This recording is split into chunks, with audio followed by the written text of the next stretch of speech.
We are back in progress with Meg Swertlow, filmmaker, writer, director. The short we're going to be talking about is No Overnight Parking. Meg, thank you for being on the show. Thank you for having me. You are welcome. It is our privilege, honor to have filmmakers like you on our show. And thank you again. Before we begin, I'd like to turn the mic over to you to introduce yourself in any way you'd like, big or small, short or tall, as well as no overnight parking, if you'd like to set it up for us. Yeah, my name is Meg Sritlow. I am a female screenwriter and director, and I tend to specialize in the horror genre. And I have a short film called No Overnight Parking. No Overnight Parking is about a woman trapped in an underground parking garage with a masked killer. And she's just been fleeing her abusive husband. Thanks, Meg. I appreciate it. One of the things that struck me about no overnight parking and the genre of horror Mm-hmm. and how the genre really kind of neatly wraps up into the particular dilemma of your character within the context. I mean, not the dilemma of, oh, she's about to get killed and murdered, but the Mm-hmm. dilemma of, oh, she's in an abusive relationship.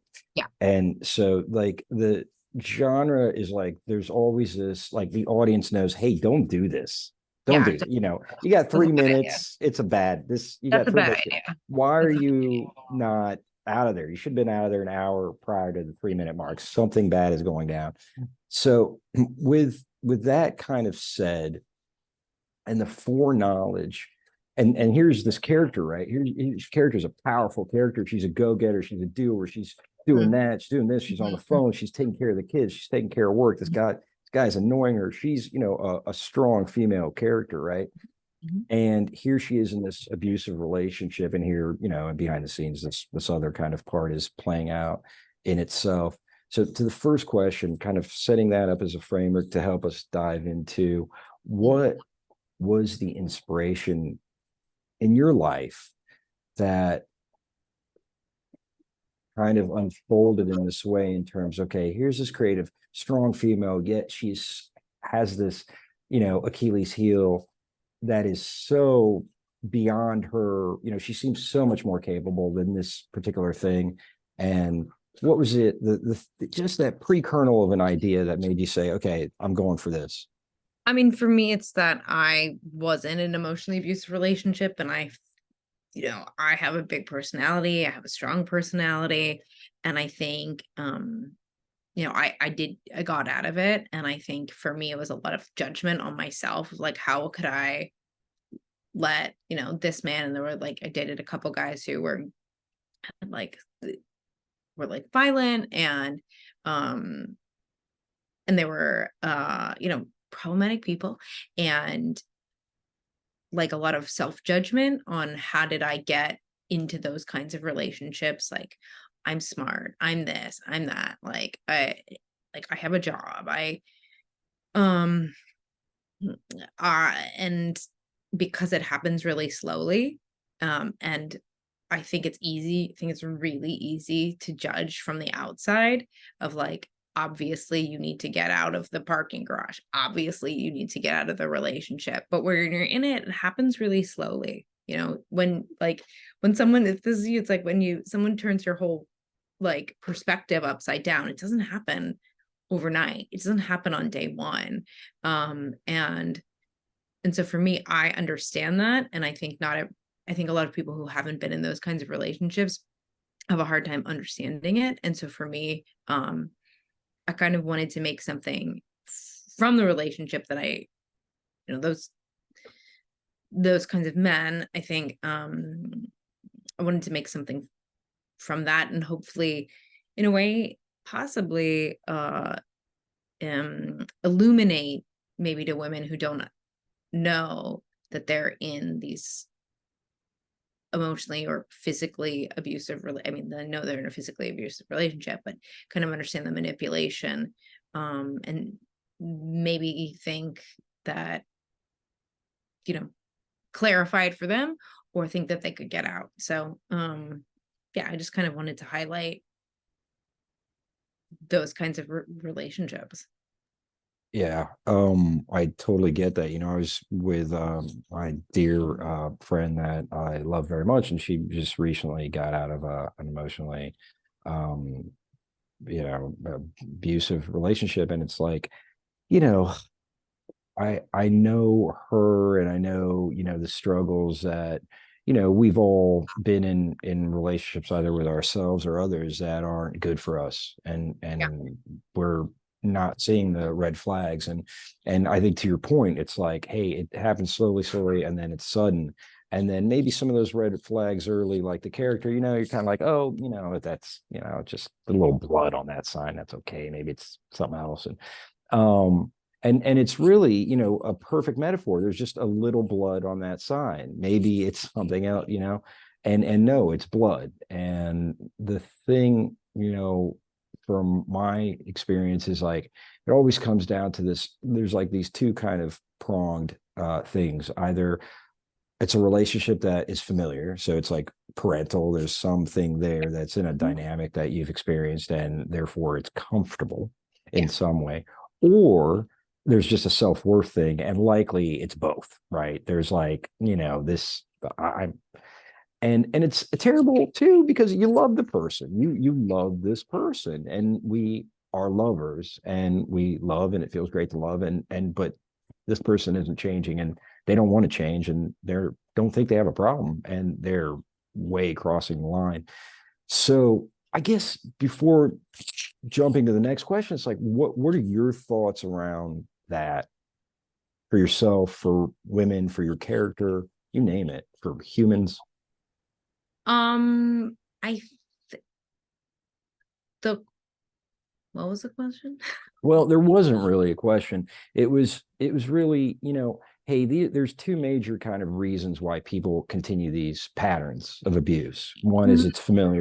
familial, and one it's, because, and the other main one is a self-esteem kind of I think issue. there's a variety of I think there's just a variety of reasons why people get it into them or really like stay. And, I have a overnight parking is a proof of concept for a feature. And in the feature, it is, and those are the characters at the end of the short. Um, and it's, one of them, it is the reason she is in the relationship she's in is because it reflects her childhood main male relationship of her childhood, her father.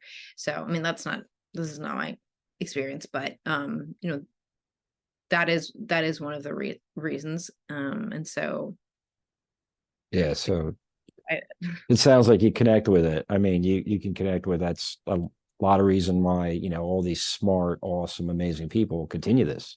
well, and I think in general, not necessarily abuse, but I think that we as women have been trained to accept like morsels from men, or men who have stated they don't want to be in relationships. And for me, it was like, oh, you don't want to be in a relationship? Well, I'm going to be like such a good girlfriend, or I'm going to like figure it out and like you'll want to, or um people who have stated what they want, and for me to not necessarily listen. And I don't think I was in a good headspace when I was dating people like this. But I think um a lot of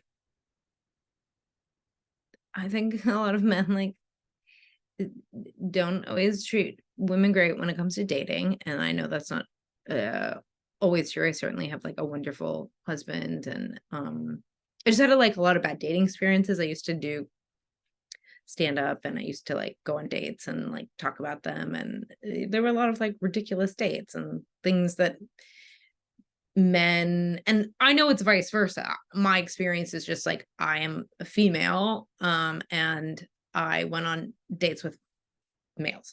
Um, and my experience is like I was very surprised by like some of the messages I got from men who like lived in Boston and would like write me messages just to let me know like I'd be prettier without glasses, or like I was thinking about the fact that I was like, thinking about the fact that I remember, I mean, it was a very long time ago, and some guy hit me up on a dating app to be like, "What are you up to?" And it was like, "Oh, not much. Like my mom had a Christmas party." And it's like, "What do you go to?" He's like, "Oh, I just had sex with someone." Like, blah blah. And I was like, "What? Like, what?"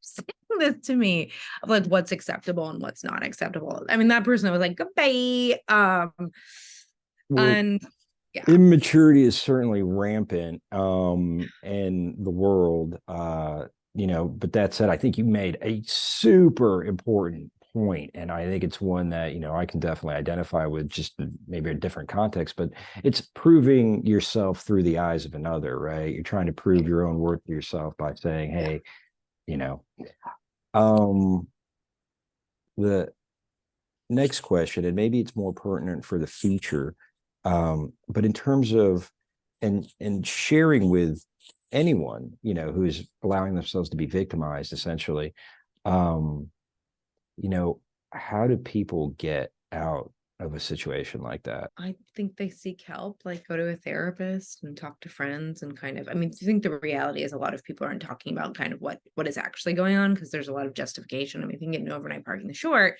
it's a lot of like, oh, it's like, oh no, like she's a bruise. And it's like, oh yeah, no, it was an argument, like not a fight. And it's like, what are the semantics there of like, oh no, it's fine. Oh, it's fine. And kind of, I think the way out of it is to shed light on the truth. So I think once you kind of admit it to someone, I think it helps. But I think there's a statistic like women in abusive relationships go back 6 or 7 times before they leave. And I think a lot of women go back and then get murdered. I mean, Right. it, And that's the reality.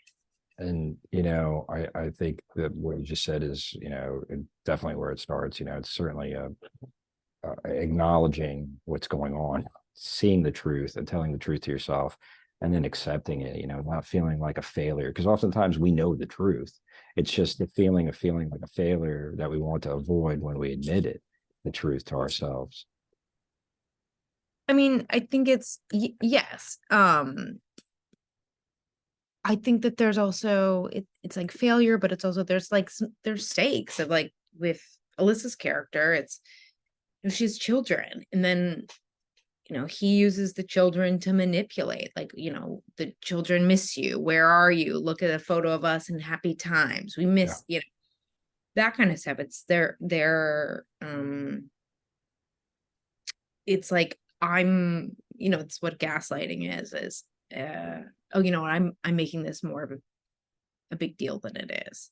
Um, Everything is actually fine, and I'm just, blowing it out of proportion or something like that. So, um, and like I should stay because I have children, or should stay because this person really loves me, or, um, yeah, I mean, I Yeah. know women who are still there, having babies with those kinds of people, and that's sad. Yeah, there's definitely a lot of complex, sticky, Yeah. manipulative dynamics in those kinds of relationships. I mean, what would you say to somebody who is in one of those? Get out. Like it's just Yeah, I mean, the thing is, like, it's really hard to get out of it unless you're ready to. So it's like that's the thing, is I've tried to help a bunch of women, and the ones that actually want help, you can help. But if people don't actually want help, there's really nothing you can say because they'll just go back. what do you think as a viewer now that you've made the cut, you're looking at it, you're looking at the trailer, you're looking at the feature, or the, proof of concept, sure, looking at the feature, the message, the meaning, without being didactic, can you speak about it?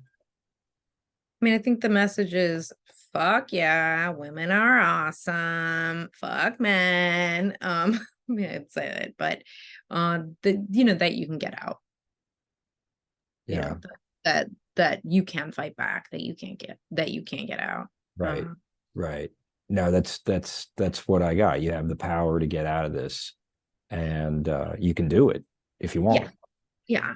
And for me, it's like I've seen it with audiences a bunch now, and there's a part where they cheer, and that feels awesome. And that's actually why I made this, because I knew the feelings that I wanted someone to have while watching it, and that's exactly what I wanted in that exact moment. And it's been really cool that kind of every time I've seen it, people cheer at that point. So like that's cool.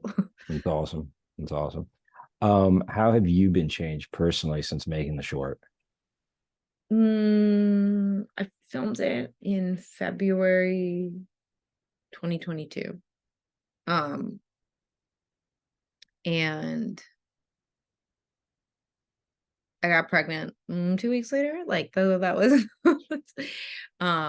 you know, a lot's happened in that time, and now I have a 1-year-old, um, and a lot of being pregnant. I got to do I did post while pregnant, and that was just a fun, amazing experience. And because I did that, I got to do this project called Give Me an A, and that's about the overturning of Roe v. Wade. And these amazing 17 female genre filmmakers did a short. They each did a short, and it was put together in its anthology, and it's available everywhere. And got to go to the biggest genre festivals in the world. And that happened because I did an overnight parking. And I've gotten to play all these amazing. I just played the Austin Film Festival, and I played Film Quest, and Santa Fe Film Festival. I played 11 film festivals last month in October, and I've gotten to meet amazing people. And I've a lovely relationship with Alyssa, and hopefully looking to do a future project with her. So it's like a lot has changed because I did this, because I did this short film. Yeah, and so it sounds like professionally things have um The game ha changer. been a game changer for you. What about personally? Personally, I mean, I guess personal and professional, it's like like I don't know, when you're a filmmaker, it's I don't know if it's all the same. But yeah, I mean, personally, the same thing is like it's very reassuring to have someone who is a professional actor and has been for 40 years to trust you, um and to want to continue to work with you, and to be able to work with someone who just you know knows how to act. Like that is amazing, and that was really fun. And to be able to work with French Stewart, and French Stewart was wonderful as well. And as a result, like that does build your confidence. And then it's like because of that, I got into the Blumhouse lab, Blumhouse Cape Period Media's inaugural screenwriting lab. And it's for the feature of No Overnight Parking. And so it's like the president of Blumhouse Pictures has watched the short. And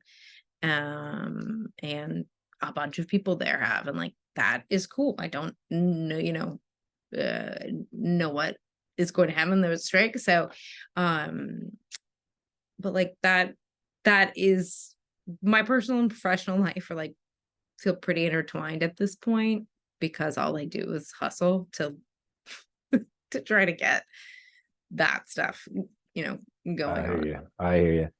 That's awesome. Sounds like it's been a huge confidence builder, and that's great. And that definitely, hopefully, will have carryover to your life outside of filmmaking as well. Yeah. Since you were kind enough, we talked about Alyssa Milano and how maybe other suggestions or advice you have for other filmmakers who would like to try to get known actors into their shorts to help their careers. So the reason I got Alyssa Milano in my short is because I talked to the filmmakers uh who did a short called Koreatown Ghost Story, and they're fantastic. And they had Margaret Cho, and I sat down with Teddy Tenenbaum and asked him, how did you get Margaret Cho? And he told me he for him, it's he had a friend who was a casting director, and he wrote a letter and sent it to Margaret Cho, and his wife, Minsun, is Korean, and it was a personal letter. Margaret Cho is a very famous Korean American actress, and they made it personal. So he told me that, and I did the same thing. I mean, it was someone who I hired a casting director, Bruce Newberg, and I told him I wanted Alyssa Milano, and he said, "Well, actually, I have cast her in Insatiable, and I actually think she would love to do this." So I said, "I'm going to write a letter," and I wrote her a letter, and I asked her to do my short film. She said yes. Awesome. That's awesome. There's nothing, I didn't know her before, and I don't think I did anything particularly special other than I asked, and I feel like a lot of people don't ask. And so people know, if you get a casting director and you have to, there has to be a monetary amount that you ask, then then their manager or agent has to give them the offer. But people don't always know that. So So it's, if you set a monetary amount, that has to be extended to. what's that? Yeah, and it's that if you have an actual offer, Yeah. and you go through a casting director, then, because sometimes you don't have, I'm sure people get like, "Oh, do this, do that," but if Right. an actual offer, that's why you would go through a casting director. Is they don't legally need to, but they legally need to if you have like an actual offer.